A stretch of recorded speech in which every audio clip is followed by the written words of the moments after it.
welcome back to another edition of the podcast. And tonight it is our Game Week 35 National League predictions. I am not joined on my own, sorry. Paul is, of course, with us. We've just had one or two technical issues there. Paul, firstly, how are you doing? Maybe not mentioning the football, but how are you doing overall? Yeah, I'm good, mate. Yeah, thanks very much. I've had better couple of weeks watching Wealdstone over the last two, but I'm all right. Listen, it's going to be an interesting end to the season. I think we're going to discuss that at a bit of length this evening, and there's a few teams that are going to be looking over their shoulders, and Wealdstone's one of them.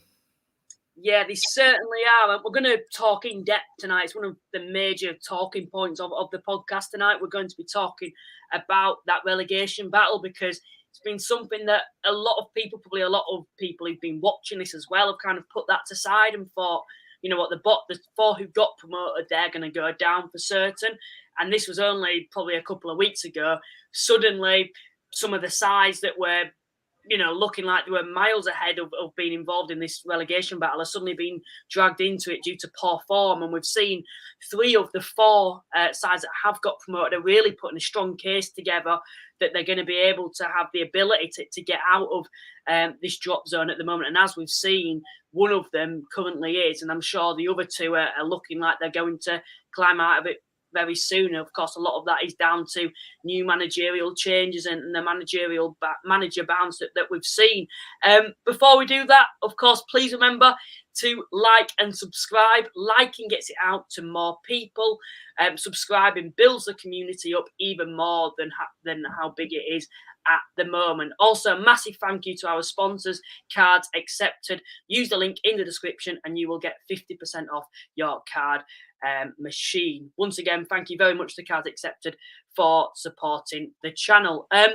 My side then, Halifax, we've turned a corner. 3 wins on the spin now. We've got Chesterfield coming up on Tuesday evening. I'm quite confident going into that game. We're going to speak about that in quite a lot of depth very, very shortly. The promotion battle is something that's interesting and something that I think we're going to talk a lot about tonight as well. We've obviously not done a podcast for 2 weeks or so. There's going to be a lot to talk about. We're going to try fit it all in. I think you look at the sides at the moment, we probably say now that from the top 10 are probably involved in the playoff race. Is that something that you'd agree with, Paul? Or do you think maybe Hartlepool being in 10th at the moment, it's too much of a big ask for them to sneak into the playoffs? I'm just looking at the league tables there. I think you're right. I think Hartlepool are probably going to be the one. I mean, they're 6 points off of 9th, which is Halifax, whereas Halifax are only 1 point off 7th. So, I think I would really sort of maybe look at Halifax upwards, Halifax, Gateshead. I mean, the only thing that may help, say, Rochdale, they've got a couple of games in hand. And if they've got, if they're able to win those, then they might be in there. But I think the top 9 is definitely looking at playoffs and promotion. I think Hartlepool probably left it a little bit too late and had that really bad dip where the manager left, and I think that's caused them an issue this season. Yeah, I'd agree with you on that. When you say Hartlepool at the moment and about them leaving it a bit late, I've got a feeling that they might be the late dark horse, in my opinion. You look at the form at the moment, they're unbeaten in 4. They've won 3 of those games. A lot of it is, of course, down, and it's something we keep repeating, the fact that Mancini's back and all the players that were injured seem to be coming back to the side. And I've said all along, a fully fit Hartlepool side, I personally think, is a top 7 side if they can all stay fit. That's been the issue. For all we know, Tuesday night, one of their key players might get injured and we're back to speaking about them finishing mid-table this season.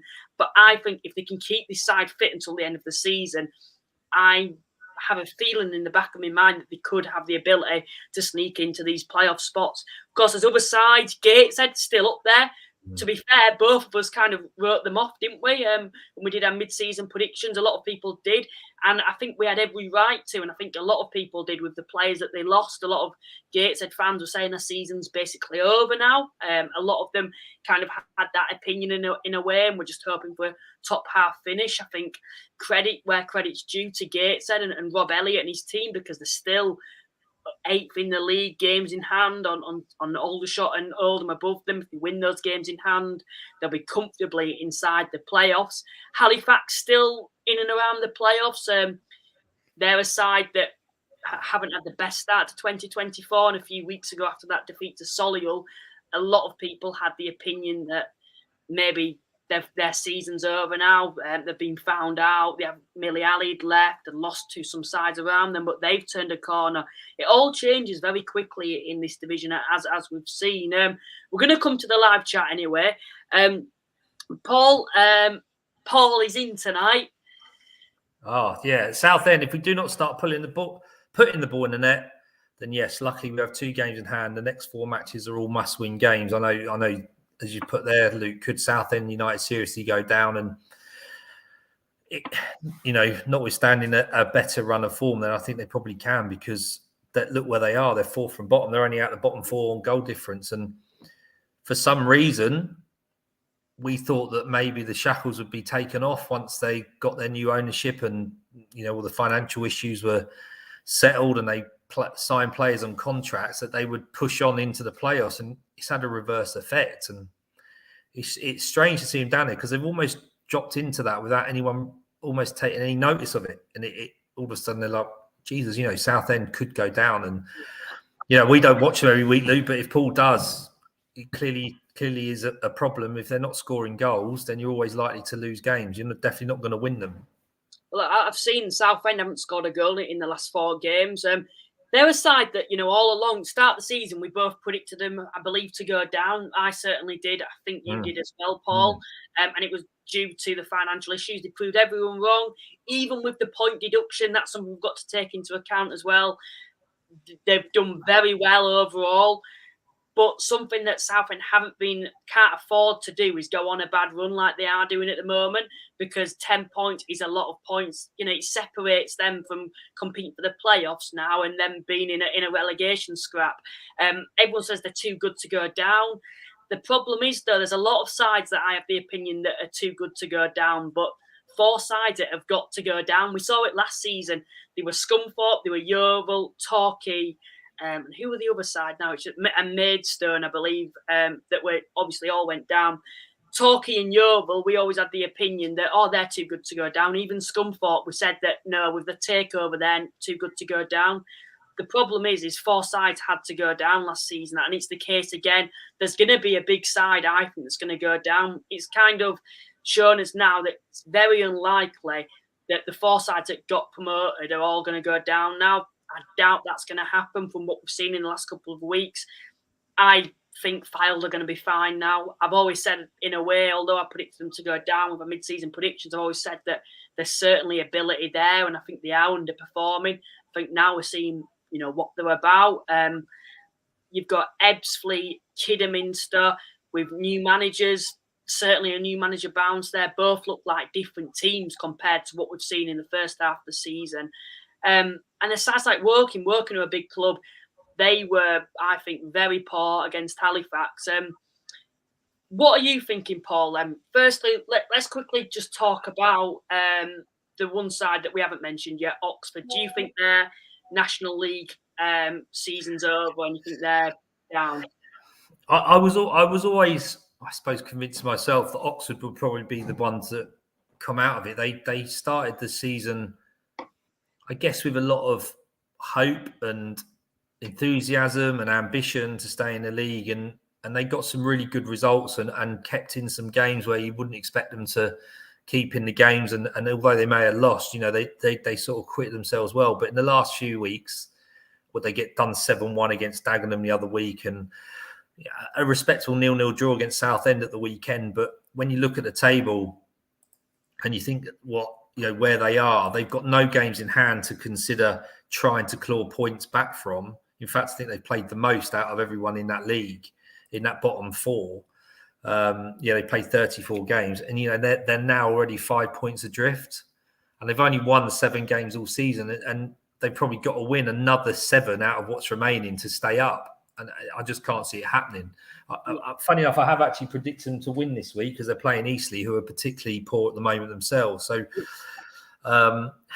listen, I don't think they'll give up. I don't think any team will give up. And it's certainly, as you quite rightly said, over the last few, what we predicted a few weeks ago, put in the bin, because I think we're going to be wildly sort of wrong in terms of who may go down, because there have been some incredible results. I mean, Fylde have got 19 out of 21 points since they've started, something ridiculous like that. And Kiddie have won the last 3 out, or won 3 out of the last 5. So it's a really, really difficult league to predict. I think there are so many teams that are evenly matched across the board. We're sort of seeing the better teams pull away a little bit, and that's always naturally going to happen. But I think, overall, that bottom 4 is going to be difficult to predict right up until the end of April. You look at someone like Wealdstone could be dragged in. There's loads of teams that could be dragged in. Maidenhead, Dorking, York. You're quite right. Big teams are going to be down there, and they're going to be struggling. I want to hear from fans that are down there. So particularly York, Kidderminster, probably sides that could get sucked into it. So I know we have the Maidenhead fan that watches. I don't know what your opinion is on you being a bit nervous about being dragged into that relegation scrap. Wealdstone fans, if there's any Wealdstone fans watching, or I know a majority of people watch afterwards, get your thoughts in the comments below, and I'll respond to those. Even Eastleigh fans, if there's any Eastleigh fans watching, is the part of you that feels you could get, dragged into the thick of this relegation battle? And I also want to hear everyone's thoughts on the bottom 4 that you think will go down this season. Get your comments in below. We're going to come back to the live chat very shortly. I just want to wrap up on the bottom 4 with the sides that are still in the bottom 4. So we've got Ebbsfleet, Woking, Kidderminster. Out of those 3 sides, I think we've both kind of agreed Oxford are going to go down. Which sides, or do you think none of those sides will be able to get out of this drop zone? Or do you think there's a side for you that you think will just go down with Oxford? Genuinely think Woking are going to. I think they're going to go. They've not shown any sort of ability to get out of that bottom 4 for a number of weeks. They got a new manager in. They've got clearly quality on paper, but they just. I think. Did you see them on Saturday, Luke? And you suggested that you weren't impressed with them, and we've got them coming up on Saturday. Wealdstone got them coming up on Saturday. So if Wealdstone beat them, they're 3 points further away. So I honestly can't see Woking getting out of it. The fact that Fylde are 66 to 1 to get in the playoffs. Who's to say they can't do that? Their run of form is ridiculous. Southend, as we said, they got to struggle. Ebbsfleet, new manager, he knows what he's doing in terms of what National League is needed, what's needed in National League rather to get up. And I saw them a few weeks ago, and I was fairly impressed with them defensively, which is what was always going to be a problem. The problem for Ebbsfleet is they've played a few more games than other teams around them. So they have got points on the board, but they've got nothing in reserve to try and catch up on, whereas some of the others have. And it's a very uneven league at the moment because of that. I think once it's evened out a little bit, we can see where the land lies.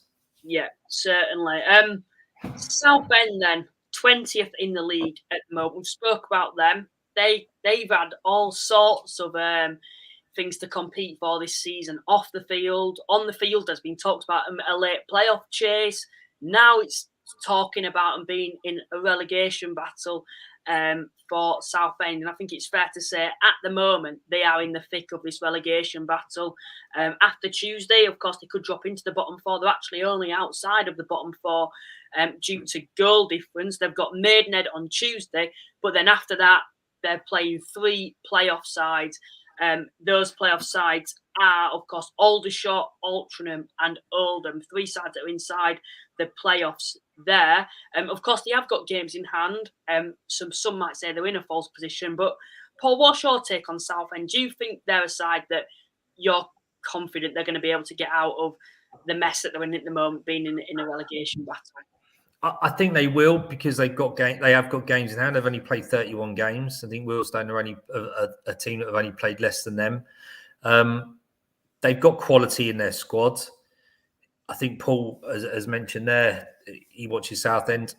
They've got to start scoring goals. Because you look at their results, apart from losing 3-0 to Chesterfield, they've won 1-0 and lost 1-0 and lost 1-0. So they clearly don't let many goals in. They just can't score. And that will come. I think they'll be okay purely because they've got some games in hand and the fact that they've got good quality. Looking at the league, it's not impossible to sort of look from 13th, which is Boreham Wood, all the way down that could get sucked in, because Boreham Wood on 40 points are now only 5 points above the relegation zone, and because there is such a disparity around the amount of games that teams have played, they're going to start going. So you're looking at the league and you're almost saying it's only really Dagenham and Rochdale that probably either can't go up or can't go down. The league is nuts. It's absolutely nuts. And because of the weather we've had, and because there is now going to be Tuesday, Saturday, the likes of Wealdstone, Gateshead, Bromley, Barnet, all in the FA Trophy. So they've got that. They've still got those to contend with. It is a bonkers league. And I think, as not to coin a phrase, it'd be too corny, but it's going to be, the old Vanna drama is definitely going to be in overdrive until the end of the season. Yeah, it certainly is. You've got to even think about York. York aside, they've always been down there, haven't they? But I don't believe they've ever been in the relegation zone. And if they have been in it, it's not been for long. They've always just been pondering just above that drop zone, kind of flirting with the relegation zone at the moment. But earlier today, I was doing some kind of statistics for the podcast. So I wanted to work out how many points on average at the moment you need to survive in the National League. At the moment, you need 48 points to guarantee safety next season. I think by the end of the season, with sides keep consistently improving towards the bottom, I think it's going to be 50 points that you need at the moment to guarantee safety. So you'd probably say from Rochdale, like you've mentioned, from Rochdale upwards, they're all going to be fine, more or less, because Rochdale need 9 points. But below them, they could easily get sucked into it, especially if sides improving. I'm sure the Maidenhead fans come in shortly, so I want to hear what he's got to say about Maidenhead. Wealdstone, they're a side that I feel a bit for at the moment, and I know you're a little pessimistic, I would say, at the moment. And I think you've got every right to be. We're saying off air, weren't they? At the moment, for Wealdstone, it's going to be Saturday, Tuesday, because of all the games that are getting postponed. Now, that's tough on any side, but for a side that's part-time, it's going to have a detrimental effect on them. We're not even mentioning they've got the FA Trophy as well, which I think is going to be a distraction. As well as a good thing, it is a distraction. And I know it's something that you, Paul, really want to see Wealdstone at Wembley, and I know Wealdstone fans do. So it's something that the club are going to have their eyes on, but they also don't want to have their eyes on. They need to have their eyes on managing to secure safety this season, because they're a club that at the moment, although they've got games in hand, I think they're a side that could go down this season. And that's something that you would agree with, being involved in the relegation battle. You don't think it's out of line for me to say that? Oh, no, not at all. Listen, I'm not saying this because I'm a Wealdstone fan. I think they've got enough to stay up. Thank God they've had a really good first half of the season. I do believe there's going to be 4 worse teams than Wealdstone. It's not going to be pretty. We've got to go to Oldham on the last day of the season. We may be going there for survival. They may be going there for some sort of playoff or promotion position. We've also, in April, I think we've got to play Solihull, who are there. We've got to play, it's gone out of my head, but there's another team down the bottom. I can't remember Southend. So, it's going to be tough. It's going to be really tough. We've almost got to find 3 or 4 wins quite quickly to feel a bit more comfortable. I saw him play on Saturday against Gateshead, and Gateshead for the first 20 minutes played him off the park. And the last 3 games we've had is, we've started really slowly in games. We've started really slowly. I mean, Barnet essentially tore us a new one. We should never have got a point out of Barnet. Aldershot went 2-0 up. They scored 2 in about 4 minutes early on in the game. yeah, admittedly, Wilstein came back and were leading 3-2, but could only quite get a point. And normally you turn around and say, get a point off Barnet, brilliant. Get a point off Aldershot, brilliant. We've seen what form those teams are in. But then to go and lose to Maidenhead, and no disrespect to Maidenhead, but we beat them quite convincingly only at Christmas, and you'd have liked to have thought we were going to win that. And they were very, very good that night, but we were poor. And the new manager's come in a good position with the squad in the league, and we've not picked up results. He's had it really tough. We've had a lot of postponements. It's just quite hard at the moment for the football club, and we've got to beat Hendon on Tuesday night in the FA Trophy. I think we will, although it will be another tough assignment, and then try and get a bit of confidence in the league. But I do believe there's 4 teams worse than us, but it's going to be tight. Yeah, it certainly is. Of course, there's still Dorking as well down there. They're a side that everyone kind of writes off and says, no, they're going to go down this season. Look at them, look at the form. And then they pull a result out of the bag. Just on that, I know a few people online, and I think it might just be 1 or 2 people that I think are very naive. I've seen a lot of people say, oh, Mark White should sack himself. Just on that, I think that's absolutely ridiculous. You look at Dorking and where they've come from. They shouldn't even be in this division from where, considering where they've come from. They shouldn't be in this division. They have no right to be here. And Mark White's done such an excellent job to keep them here. And I don't think anyone else out there would do a better job to keep them in this division at this time.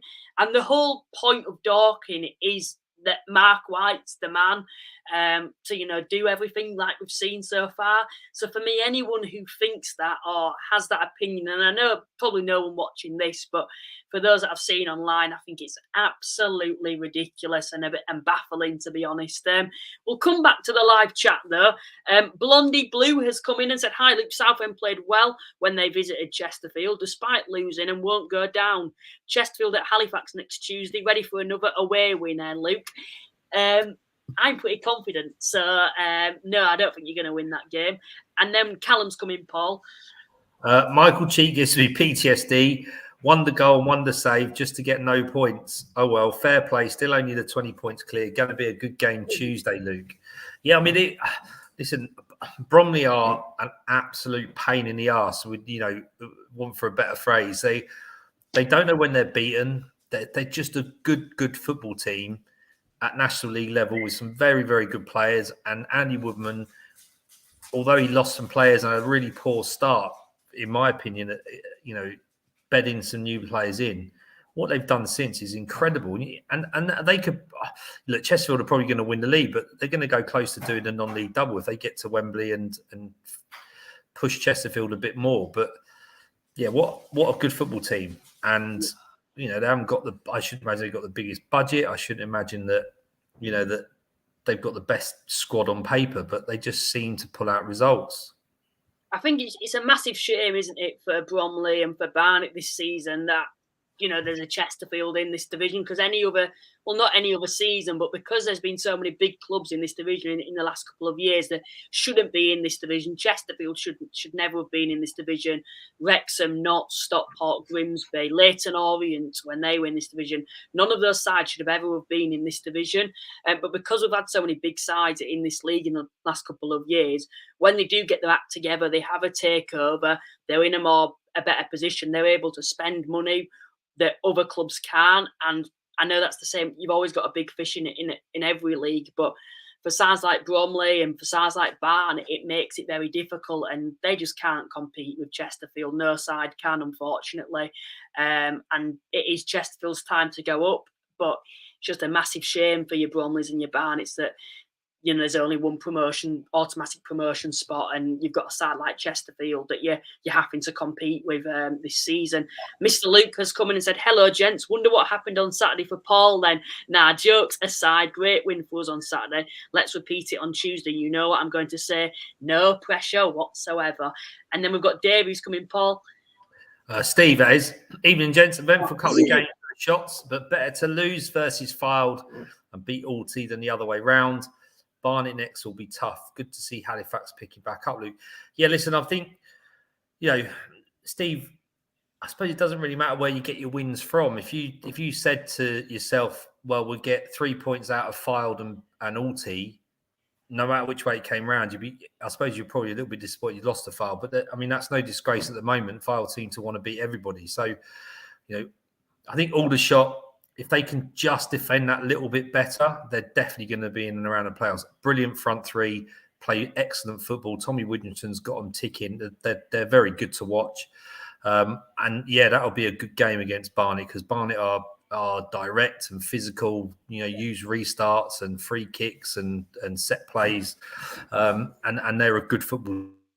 Yeah, that'll be a good shot. Both attack, both can be susceptible at the back. So yeah, fair play.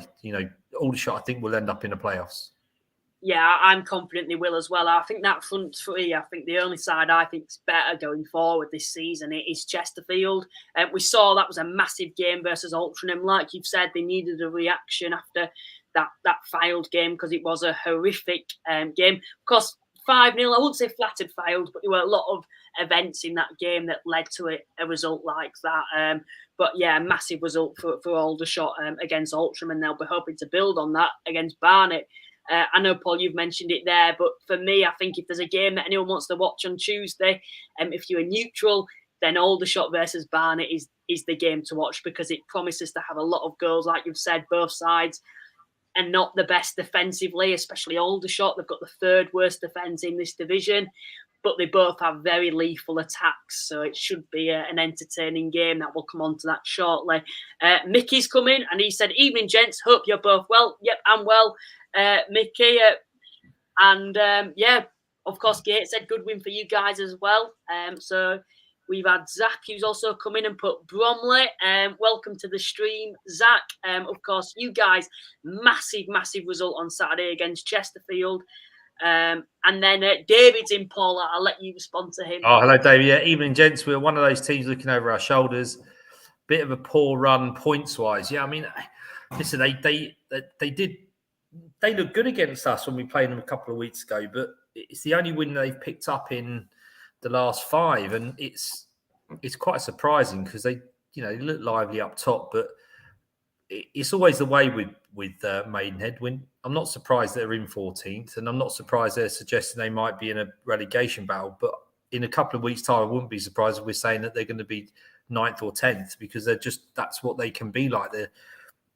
They pick up some really strange results in terms of who they do beat and who they lose to. So, I don't think they're going to go down. They'll be all right. They've got plenty of experience in the National League, and as we've always said, their manager has as well. So, yeah, they'll be looking over their shoulders, and I suppose like most of those teams in the bottom half, it's going to be a fun, if not nail-biting, end to the season.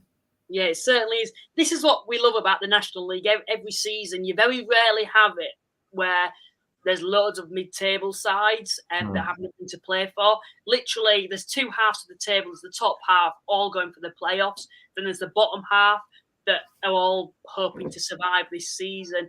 Of course, the odds of a lot of those sides from probably you'd probably say like your Dagenhams, your Rochdales, although they can technically still go down, it's very unlikely that they're going to get dragged into it, but they still technically can, and that's what makes it interesting.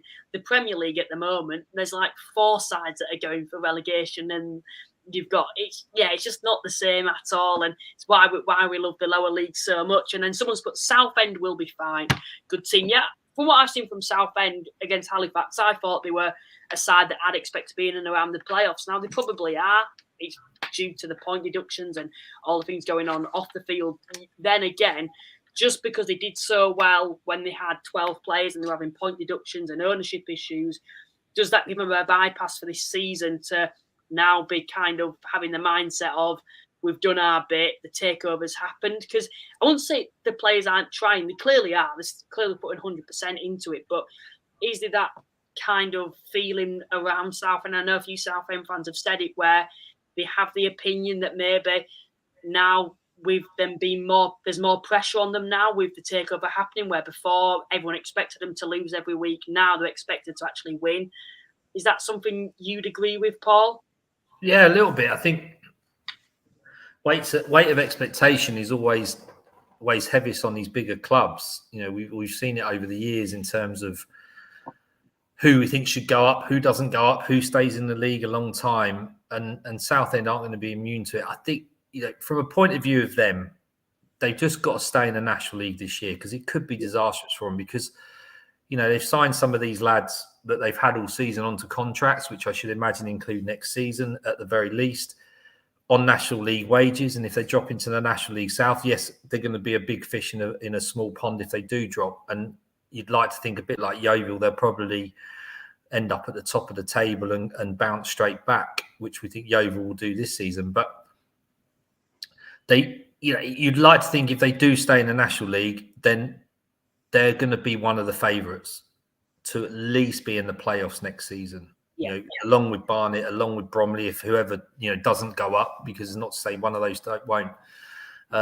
They've just got to make sure they stay in this National League. And I'm pretty sure Kevin Mayer and Darren Curry and all the coaching staff there will do their utmost to make sure that happens. And they'll start scoring goals again. You know, it's cyclical, and we all see teams go through bad patches, and Southend may just be having theirs at the moment, because they genuinely haven't had one, have they? So they'll come out the other side and they'll be fine.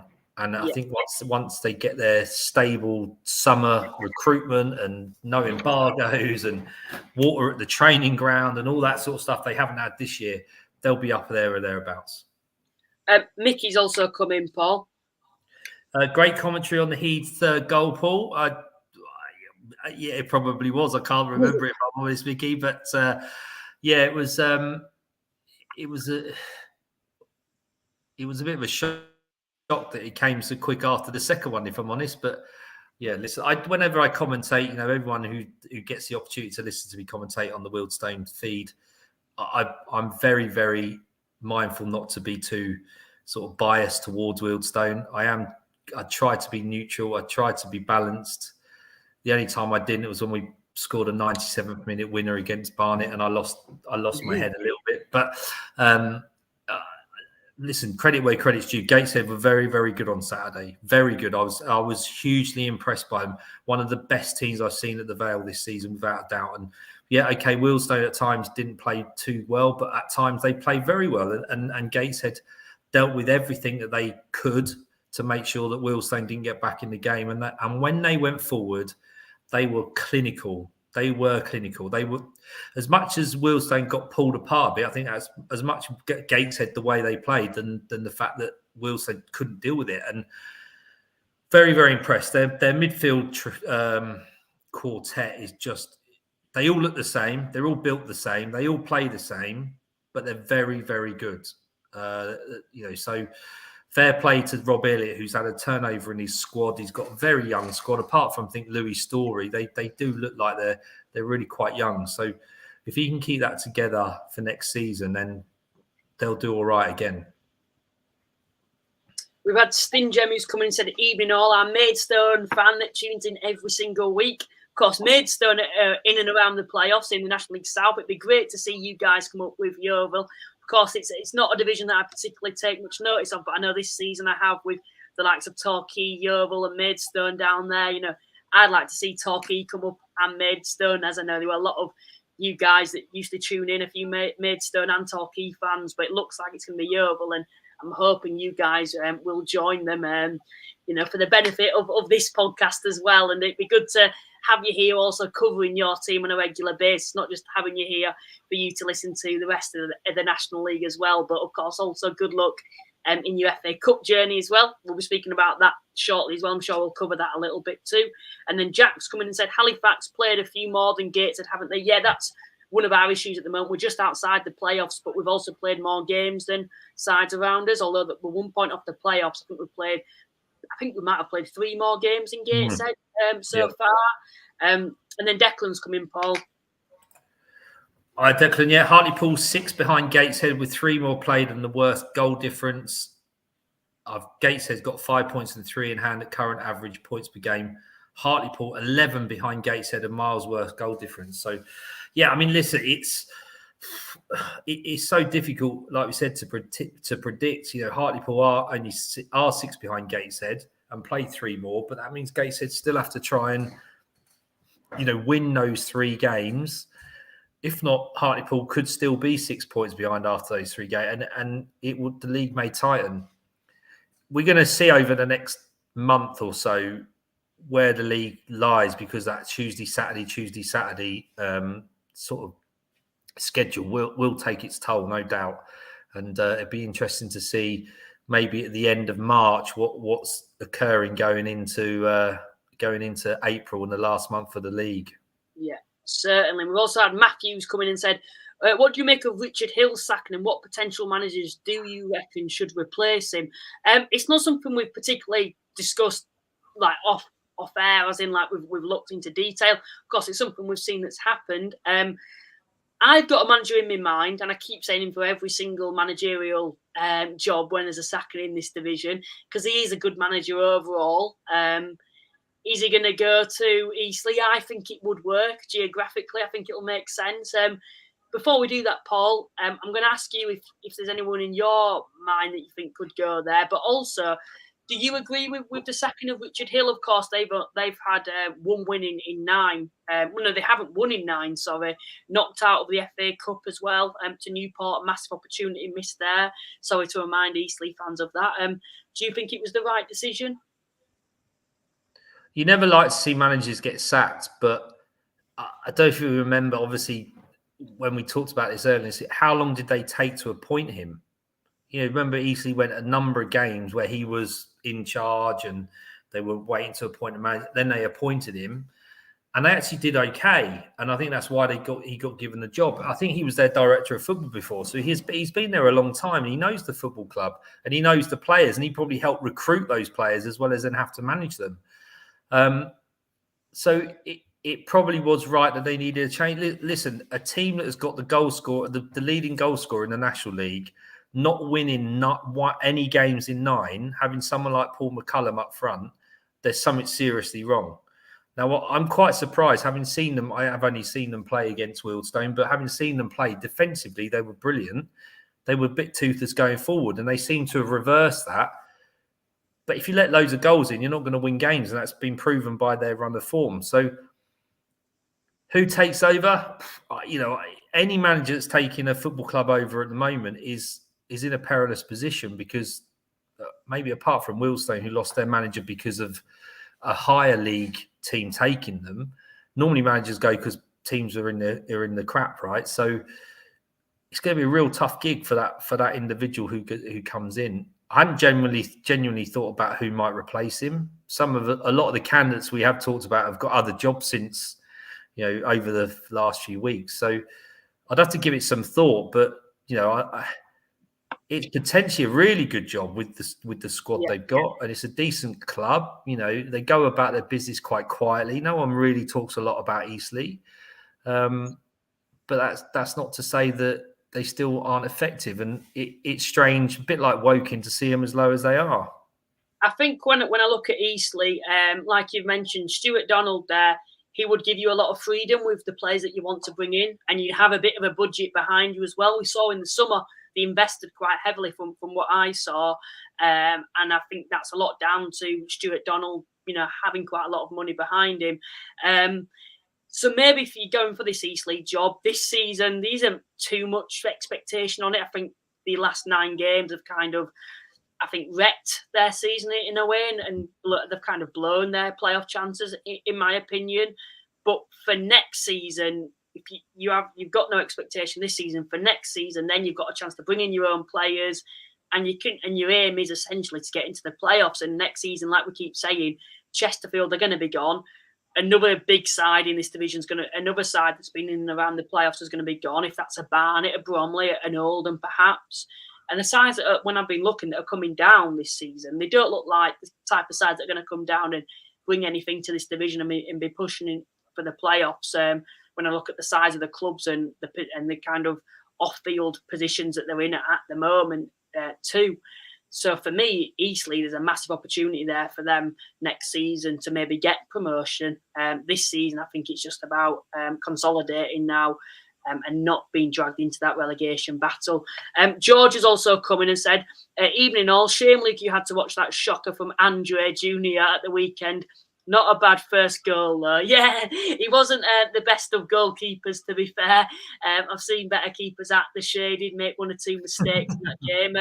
The corner, to be fair, was a very good corner. He scored directly from a corner, Paul, on Saturday. And I think Woking fans will blame Andre. Halifax fans will say it was purely on Luke Summerfield's brilliance. But yeah, Woking aside, that I'm sorry to be negative, but a side that I do fear quite for. I've said on Twitter as well, I think they're going to be a side that will be down there and could potentially go down this season. Graham's coming, Paul. I think it's Graham. For the last 7 years, we can ignore Aldershot this year. What a change. I mean, yeah, what a change. It's probably one of the most improved. They were the most improved team nationally. I think Aldershot are definitely going to be up there as one of those contenders. I've often said, Tommy Widrington came from Kings Lynn, got relegated with them from the National League, and I don't think that wasn't his fault, and clearly the owner at Kings Lynn knew that because he kept him on in the National League North, and they were pushing well in the National League North when Aldershot came and got him. And I was really a bit surprised with the recruitment in the summer from Aldershot. I think we all were, Luke, because they weren't household names.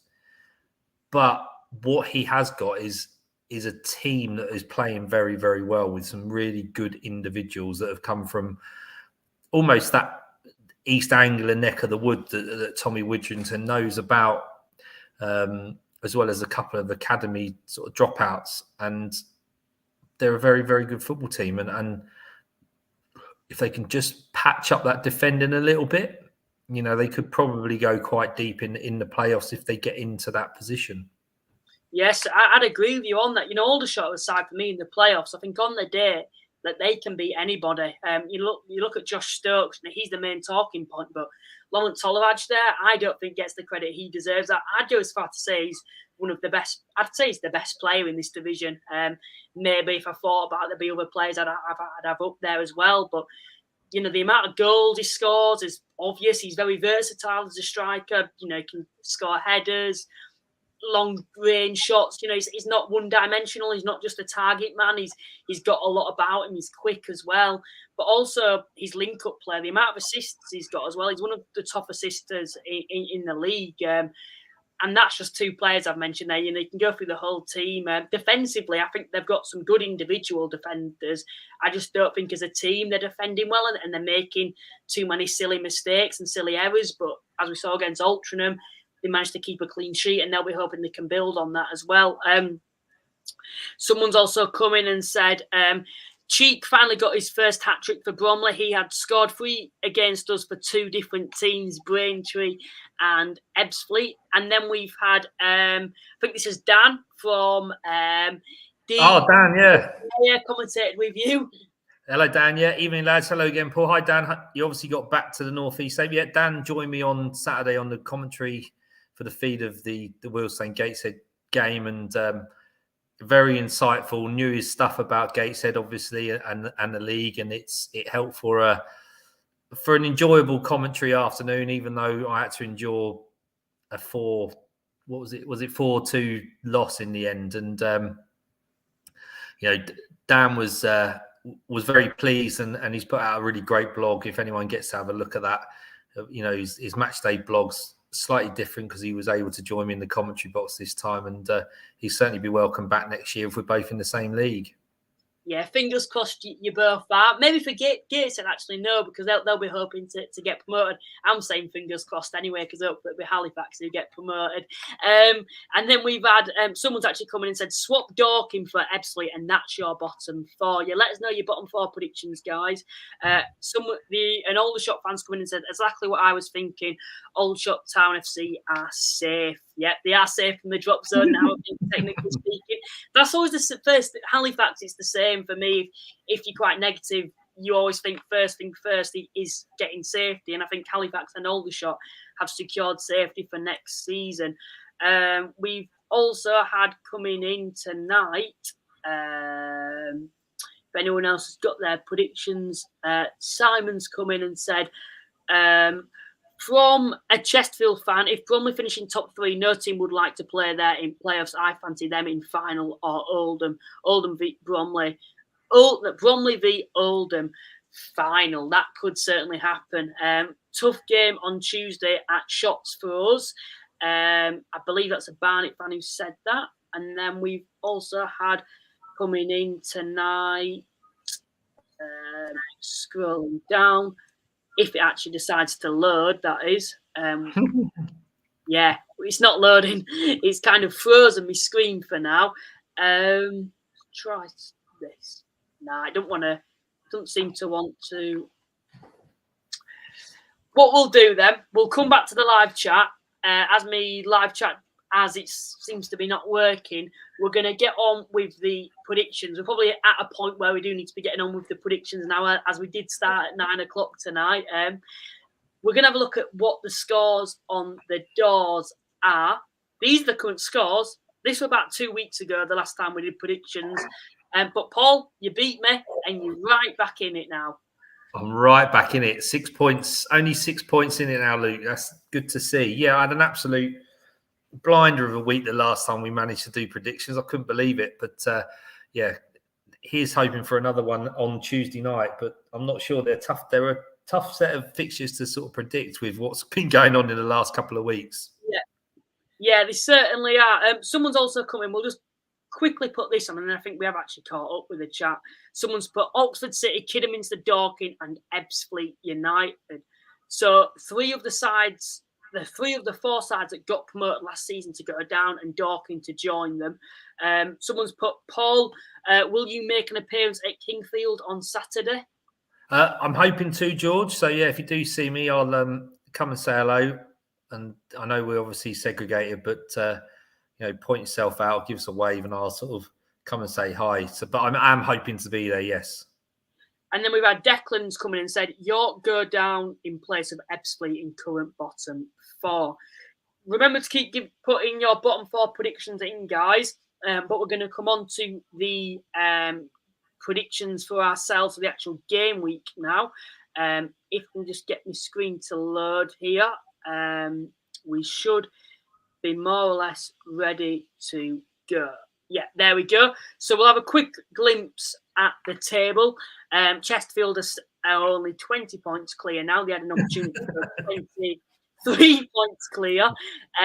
They are projected to get 112 points at the moment. Bromley and Barnet behind them. I think Bromley and Barnet both getting 2 very impressive wins in their respective games. Bromley, of course, against the league leaders, and Barnet, defeating Fylde for the first time in 2024. Fylde have been defeated away from home, scoring 4 goals. So very impressive win for Barnet. And I think, they are kind of solidifying the second and third spots in the playoff, which gives them that advantage. Solihull had a very impressive win at Rochdale, coming from 2-1 down. Altrincham still in 5th place, have dropped from 4th to 5th due to that defeat to Aldershot.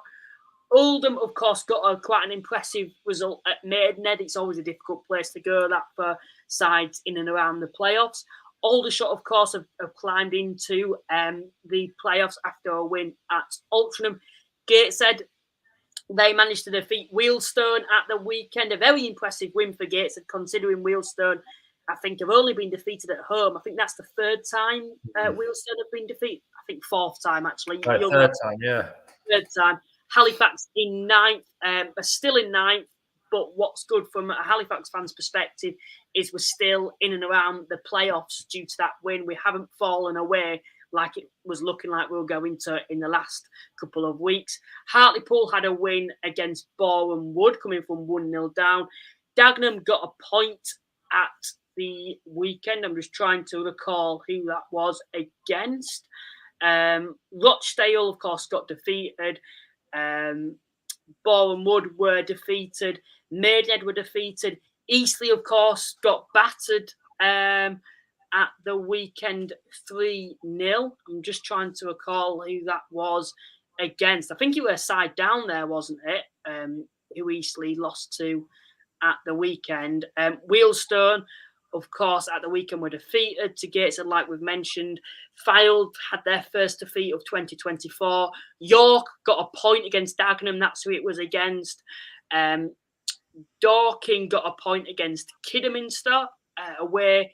Southend are in 20th place now after a 0-0 draw at Oxford. And then these are the current bottom four. Ebbsfleet it was who defeated Eastleigh. So they're looking like they could climb out of the drop zone after Tuesday, depending if they can win their game against Woking. Then Woking in 22nd after a defeat to Halifax. Kidderminster and Oxford are the bottom two after 2 0-0 draws in their games. We'll come on to the round then. Round 35 we are on now. And the first game is Fylde versus Solihull. Take away, Paul. What is your thoughts? Well, the fact that Fylde have only sort of lost that one game away, they're playing at home this week. Solihull are a really good team. I've gone for 2-2. I don't know whether I can divide them. And, I've only gone on the fact that Fylde have got such a good run of form at the moment. And Solihull are beatable like anybody else. I just don't see them beating Solihull because they've got that bit of quality because they're at that top end. So I've gone with a 2-2 draw. I've actually agreed with you on that one. Fylde clearly need a reaction after that defeat to Barnet. It was going to come at some point. Now it's about reacting to that because they're not out of the woods as of yet. They're still probably in the thick of it. It's just that they've managed to... We've kind of had the opinion that they're too good to go down because of results, but they need to keep this form up. Otherwise, they'll be back in the thick of it. They've scored in every game in 2024. Scored more than 1 in 7 of those 8 games. Solihull come into this with 3 wins in 6, 2 very big wins in the last 2 games. So I'm going to go for a 2-2 draw for this game. A lot of people are going for quite high scoring results: 2-2, 3-3. 2-1, 1-1 and 1-0 Fylde we've got. Keep your predictions for that game coming in and for the next one. Aldershot versus Barnet. We've spoke about this being probably one of the games of the game weeks for entertainment. What are you thinking, Paul? Do you know what? I've gone with shots. Again, because they're at home, they both did well at the weekend. I've gone with shots to win 2-1, and I know they both can score goals, and they're both liable to let in. Listen, it could be 5-5, but I've gone with shots to win 2-1. I think purely because they're at home, and although Barnet they are a tough team. Seen them a few weeks ago, and they're just susceptible to letting goals in. I think the shots will just about win this one, but it's a difficult one to predict. And I think you're right, Luke. If anyone was to watch a National League game this week, that would be the one to watch. They're the 2 highest goal scorers in the division behind Chesterfield. Aldershot, like I've said, have the 3rd worst defence though, and Barnet have actually conceded 47 goals, which is quite a lot. So it'll be 0-0 then. Yeah, it probably will be now. But what I've actually predicted, I've gone for a bit of a crazy score, one that's out there. I've gone for a 3-3 draw. I just think there'll be a lot of goals. It should be a tasty game, and I think, like I said, I'd advise any neutral to go and watch this game. A lot of people have said 3-2. We've had a 1-1, a 2-1, a 2-2, a 3-3. 1-1 draw, 4-3 we've seen. It wouldn't surprise me if that happened. A 2-2. Everyone seems to be going for. There's quite a range of predictions for that game. Next game then, Bromley versus Dagenham. 2 London sides facing each other. How do you see it going, Paul? Bromley at home on the plastic. Dagenham have done all right in the last sort of 5 games. They've only lost the 1, which is a real turnaround in form because we were sort of worried a little bit about them, weren't we? But I think Bromley are going to be way too strong for them. They're going to be buzzing off the back of beating Chesterfield at the weekend. I've gone with Bromley 3, Dagenham 0. I've gone for quite a different score. I've gone for a 1-1 draw. A lot of people will be backing Bromley, especially after defeating Chesterfield. But you look at Dagenham, and I think they're a side that we've not spoke much about at all on this podcast this year because there's not been much to talk about. They've never really been in threat of going down, but they've never been challenging in the top half. And when they win a game, they'll go and lose a game. And so you don't really know where you're at with them, and there's not too much to talk about. But at the moment, Dagenham are on fairly decent amount of form. They defeated Oxford by 7-1. We haven't even spoke about that because we've podcast and then a draw at York. For me, I think they are kind of turning a corner. They've had one defeat in 5, and that was to Chesterfield, where they were a bit unfortunate not to get anything from that game. So for me, going to Bromley, I think you look at Bromley's form overall, disputing that Chesterfield game. They haven't been on the best of form. So for me, I'm going to go for a 1-1 draw. A lot of people, I think everyone's actually backed Bromley. I'm the only one to back, not to back Dagenham, but to go for a draw. Ebbsfleet versus Woking, this is a massive 6-pointer for both clubs. If we look at the league table at the moment, both sides are in the drop zone, but one of them should be able to climb out of the drop zone if they win this game. I think it's an equally important game for both clubs. What are you thinking going into this game, Paul, and how significant is it for both clubs? Oh, it's massive, isn't it? We're getting to that point in the season where there's one or maybe 2 6-point games every match round of matches, and this is without doubt one of those. I've gone with an Ebbsfleet win. They are at home. They've got the new manager. They're on a bit of form. Although when you do look at Woking's form over the last 5 games, it's not dissimilar to Ebbsfleet's. I think Woking have got that advantage having one more game over Ebbsfleet and Oxford in that bottom 4. But when you look at this, and Ebbsfleet will be looking at this and saying, if we win today, if they win, on Tuesday against Woking, that stretches their lead over them to 4 points. So all of a sudden, it's more than a win that Woking need to jump Ebbsfleet. And it depends if other results go their way. They could be out of the bottom 4 themselves. So a massive game, one that neither will want to lose. But I think Ebbsfleet, being at home, are going to have that, and the fact that they're on a little bit of form, and with the new manager, I just think they're going to be a win for them against what is a very, very poor Woking side. Woking's next 2 fixtures are Ebbsfleet and Wealdstone. They're going to want to have to get 3 to 6 points out of those 2 games. I can't see them getting anything out of Ebbsfleet, and that may help Wealdstone going in on Saturday in terms of the form that Woking are in. So, I think Ebbsfleet will win 2-0. That they are improving, and that new manager has got them playing this sort of last few weeks. I'm agreeing with you on that, but I'm going for a 2-1 prediction instead. Ebbsfleet, of course, like you mentioned, are on a little bit of a good run of form, unbeaten in 3 at the moment, and some good results. Chesterfield being one of those, Eastleigh as well in there. Woking have had 1 win away from home in the last 5.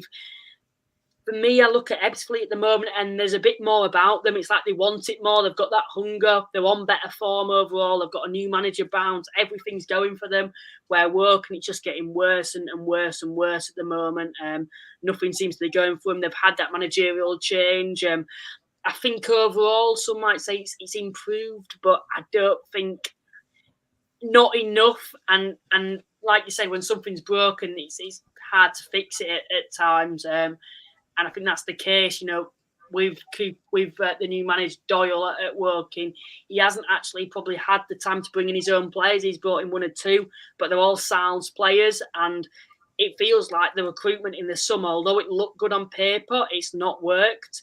And at the moment, Woking, they just don't seem like you just don't know where the next win's going to come from. What I saw against Halifax, I thought they were very, very poor. The goal was good.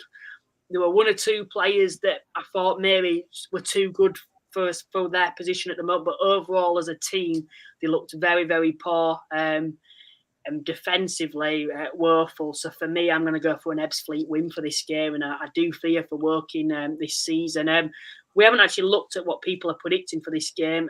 We've had 1-1, 1-1, 2-1, 0-0, 2-2, 1-0 Cards, 2-0 Ebbsfleet. We'll come on to the next game then, and it is my team, Halifax versus Chesterfield. Chesterfield, they haven't won in the last two, I don't believe. A draw against Ebbsfleet, a loss to Bromley away from home. This isn't the type of game, I would say, from a Chesterfield's fans' perspective, you'd want to get back to winning ways. A Halifax side that have won the last 3 games on the bounce. Chesterfield overall, I don't think have the best record against Halifax at the Shea. What are you thinking, Paul, for this one? Well, I've gone against the recent form book, and I've done this just for your benefit, Luke, and I've said Halifax 0, Chesterfield 3. So obviously Halifax are going to win. Hopefully, fingers crossed. Why have you gone for 3-0, may I ask? I just think they're an absolute juggernaut, aren't they, Chesterfield? And they've not done well in the last couple. And I know Halifax have improved, but if Chesterfield turn it on, then they're liable to score goals. And I think they need that reaction off the back of their last 2 performances. Halifax is a very difficult place to go. I completely appreciate that. But it's not far up the road. And I just think Chesterfield will do enough to beat Halifax. And I have gone 3-0, but it may not be quite as much as that. But I do think Chesterfield will win. So I've plumped for 3-0. I suppose it's my odd score of the week.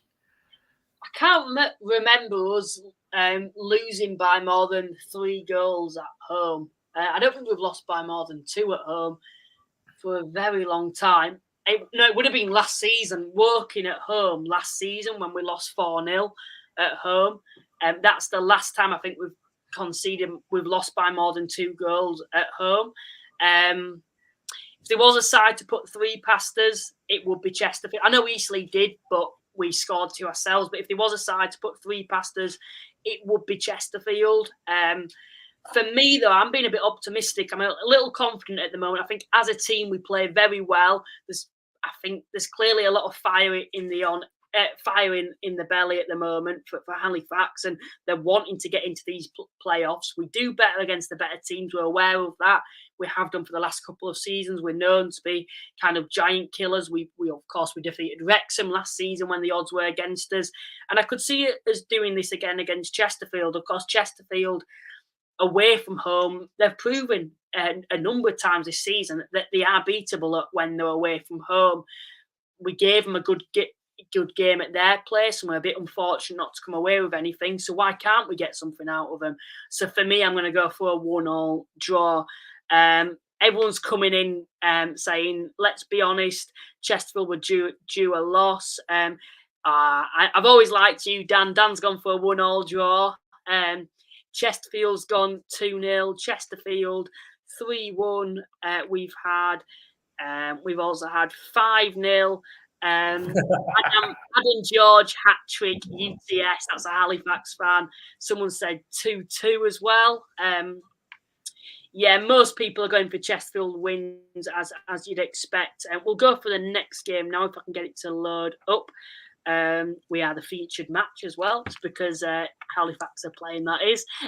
We'll move on to the next game then. If it loads. And we are on to... It's Hartlepool-Altrincham. Hartlepool versus Altrincham. This should be a good game. Hartlepool picked up on form. Of course, Altrincham coming to this off the back of a defeat at Aldershot. How do you see it going, Paul? I've gone with the 1-1 draw. I think it's, like I said, Hartlepool have improved over the last few weeks. Altrincham are fairly consistent, and that's the reasons why they're in and around the playoffs. A tough place to go midweek, isn't it? Up to the northeast there. So Altrincham are going to, not want to lose, consolidate in and around the playoffs.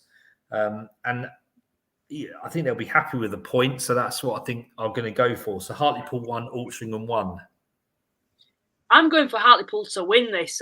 Like you've said, it's not an easy place to go, I don't think, Hartlepool. They've won 3 of the last 4 and they're unbeaten in 4 as well. Like I said with Hartlepool, when they've got a full fit side, I think they're a very strong side. And Aldershot come into this off the back of a defeat, and I could see them going on a bit of a bad run of form. So I'm going to go for a 2-1 Hartlepool win. We'll quickly have a look at predictions, and as I forgot to do that again. Someone said Hartlepool 0-0, 2-1, 2-2, sorry, 2-1 to Altrincham, I believe that is. Yep, I think that's all the predictions. I can't get any further down at the moment. And then we'll have a look at the next game then. Kidderminster versus Gateshead. I'm just going to put it out there. I've gone for a 0-0 draw. Kidderminster unbeaten there, as we've seen since Phil Brown's come into the side. Gateshead, like I said, a long way to go on a Tuesday night. I don't think it'll be the end of the world for them. So I'm going for a 0-0 draw. How do you see it going, Paul? I've gone for 2-2. I think, Kiddy are vastly improved. Having seen Gateshead at the weekend, they can carve any team open the way they played. And, Kidderminster are still susceptible because they're down that bottom end and they're going to be fragile in confidence, even though, they have lost none in the last 5. It's a long way to go for Gateshead, not quite as long as London. So it depends on how they do with their injuries. I know they were struggling a little bit on Saturday, but I think Kidderminster will do their utmost to get a point again. Gateshead will want to get in the playoffs. So, a 2-2 draw. I'm not sure I can split them. Mr. Luke's confident. He's gone for a 2-1 win. And we'll move on to the next game then now. Maidenhead versus Southend. Oldham went to Maidenhead and got a win. Can Southend do the same? They certainly need to at the moment. How do you see it going, Paul? A 1-1 draw. I've gone with you. I think Paul earlier hit the nail on the head. Southend is struggling to score goals. Maidenhead don't score a lot of goals. Yeah. Maidenhead aren't too bad at home. Southend aren't too bad away. It's not one of the most exciting games of the game week. And I think, again, neither team will want to lose. I think Southend will want to win more than Maidenhead. Maidenhead have got that little bit of a cushion, but Southend are going to be struggling down there if the likes of Ebbsfleet and Kidderminster and Woking or whatever, start sort of picking up points. So I've gone with a 1-1 draw. Out of all the games, I would probably put that down as the least attractive one to watch. Yeah. I've agreed with you. I've gone for a 1-1 draw. I think it'll be low scoring. Maidenhead, of course, will be wanting to just stay away from that drop zone. Of course, they're not in the best of form. 3 defeats in a row at the moment. If they keep going out, they are going. They will get sucked into this relegation battle. Southend, of course, will be wanting to get out of that. But I'm going to go for a 1-1 draw. Oxford versus Eastleigh. Oxford got a point against Southend on Saturday. They're coming up against an Eastleigh side that haven't won in 9. They've changed their manager. I don't think a new manager will be in place for Tuesday.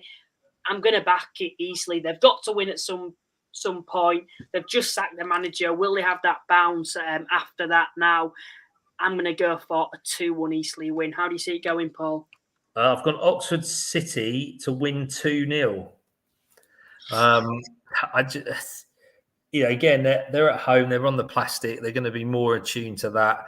I mean, look at that. What a wretched run of form for both teams. There's 1 win between them in the last 5 games and probably a lot more than just the last 5 for the 2 of them. So I was put 6-5 on there. But Oxford to win 2-0, they're going to fight till the end. They're going to have belief that they can get out the bottom 4.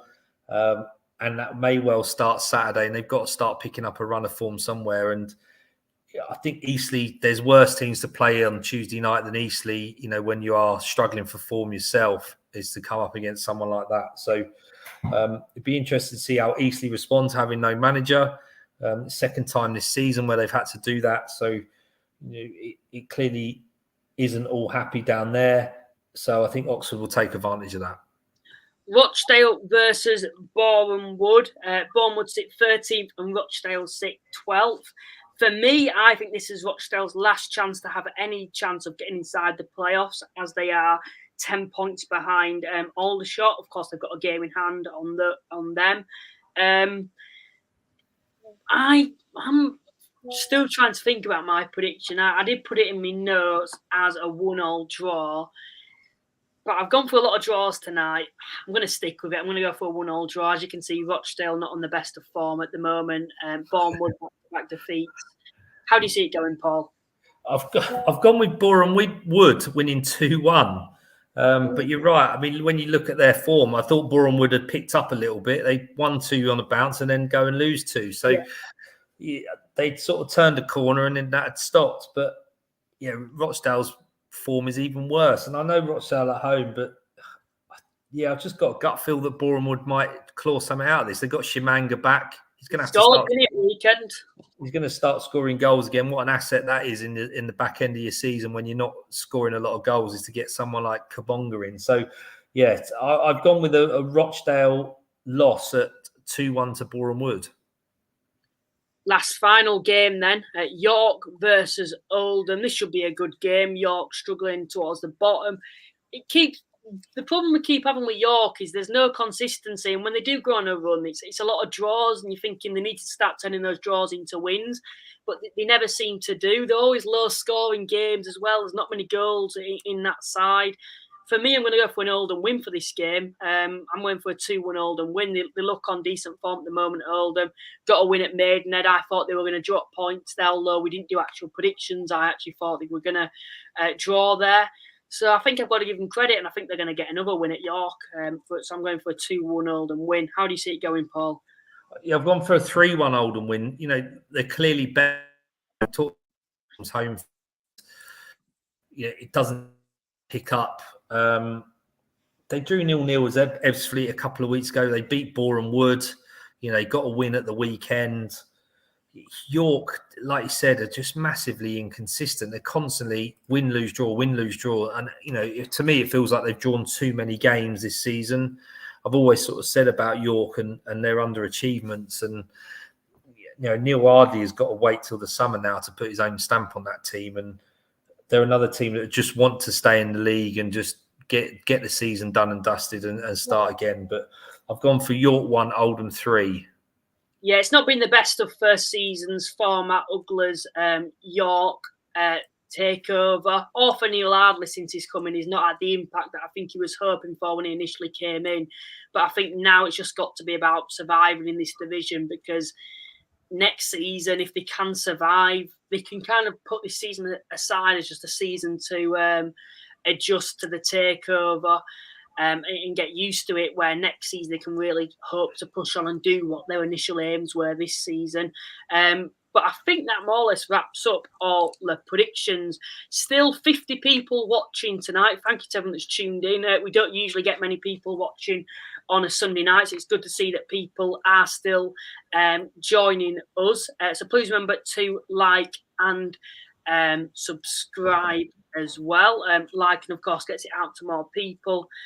Subscribing also builds the community up even more. I'm sure out of the 50 of you, there'll be a handful who haven't subscribed yet. You'd be doing me a massive favour if you do that. You can catch us every Thursday from 9 p.m. and we also do some Sunday shows like we are doing tonight as well, where we preview all the upcoming games. Paul, once again, thank you very much for joining me tonight. Yeah, no problem, Luke. Enjoy your Chesterfield game. That'll be a good game, won't it, on Tuesday night? So hopefully you have a slightly bigger crowd than you've probably been getting, and it'll be an interesting one. So we go to Hendon, or Hendon come to us rather, in the FA Trophy. So by the time we speak next, hopefully we'll be in the quarterfinals of the Cup, and looking forward to Woking on Saturday. And hopefully, from my perspective, we'll have just beaten Chesterfield, and it'll be another Oldham situation where they're all against me. When I said that we were going to beat Oldham, and no one thought I would. But yeah, once again, Paul, thank you very much for joining me. Hopefully, I'll see you on Thursday. Thanks to everyone that's also tuned in tonight, and we will see you next time. Bye for now.